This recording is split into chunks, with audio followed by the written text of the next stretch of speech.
Assalamualaikum warahmatullahi wabarakatuh. Perkenalkan nama saya Nabila Zara dengan NIM 666124000 dari kelas 4E. Di sini saya akan mempresentasikan terkait tata kelola digital PT KAI Akses melalui analisis sistem KAI Akses.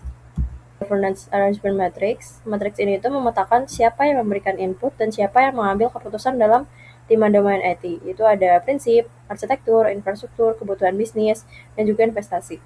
Berdasarkan 5 model tata kelola ini, ada bisnis monarki, IT monarki, feudal, federal, dan juga IT dari duopoly.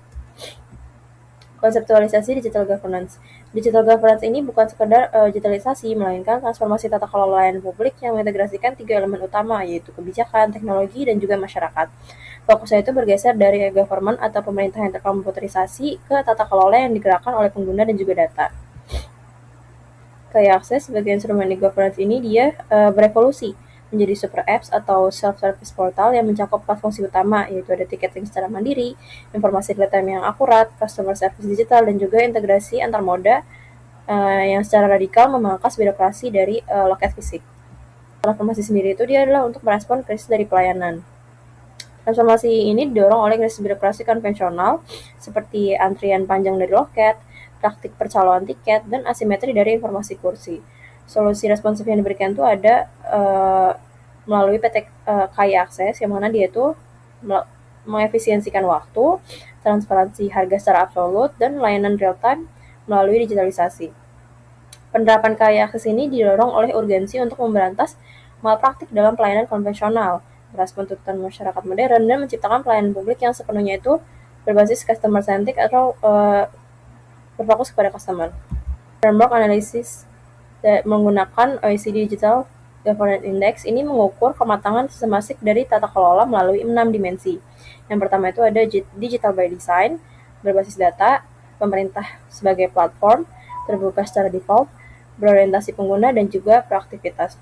Evaluasi ini tidak hanya melihat keberadaan dari aplikasi, melainkan bagaimana teknologi ini bisa menjadi fondasi utama dalam perancangan kebijakan dan juga interaksi kepada publik.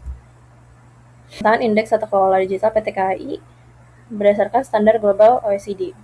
Radar chart ini tuh menunjukkan bahwa KAI Akses ini paling matang pada aspek orientasi kepada pengguna dan digital by design. Namun masih ada ruang untuk pertumbuhan pada interoperabilitas data secara terbuka. Dimensi yang pertama dan kedua itu ada desain inti dan juga desain pengelolaan. Dimensi pertama itu ada digital by design, yang mana layanan ini sepenuhnya itu sudah paperless melalui e-boarding pass dan juga pembatalan secara online, bukan sekedar memindahkan form kertas ke layar.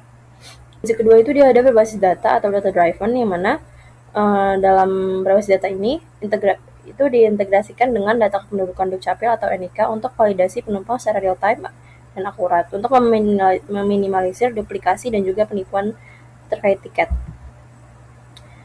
Ada dimensi ketiga dan dimensi keempat itu ada ekosistem platform dan juga keterbukaan.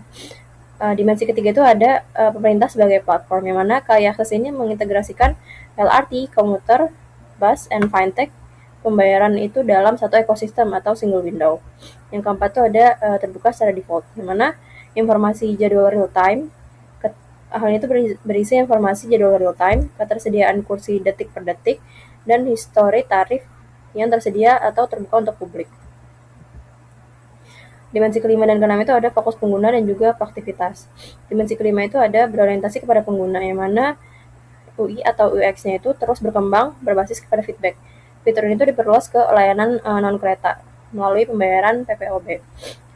Itu ada proaktivitas, yang mana di proaktivitas itu ada sistem otomatisasi push notification untuk pengingat jadwal, pembaharuan gerbang keberangkatan, dan juga peringatan perubahan cuaca darurat untuk pengguna sebelum pengguna meminta informasi tersebut. Di sini ada matriks diagnostik terkait kelebihan dan kekuatan dan juga hambatan dari kelemahan KAI Akses ini.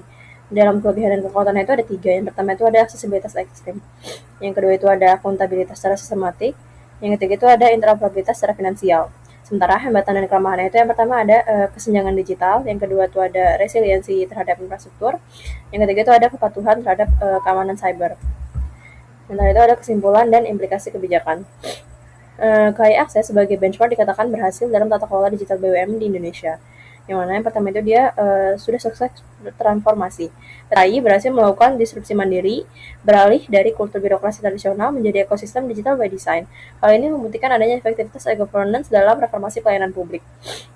Yang kedua itu ada kematangan penggunaan OECD DGI, yang mana uh, ketika akses diukur dengan standar global, sistem ini itu sangat unggul dalam orientasi pengguna dan kebijakan berbasis data yang terintegrasi melalui sinkronasi NIK, memposisikan KAI sebagai platform. Yang ketiga itu ada rekomendasi kebijakan. Untuk mencapai inklusivitas pelayanan yang absolut, manajemen itu perlu mengelola digital divide melalui penyediaan opsi jalur hibrida secara proporsional dan meningkatkan ketahanan cyber security. Sekian dari saya. Wassalamualaikum warahmatullahi wabarakatuh.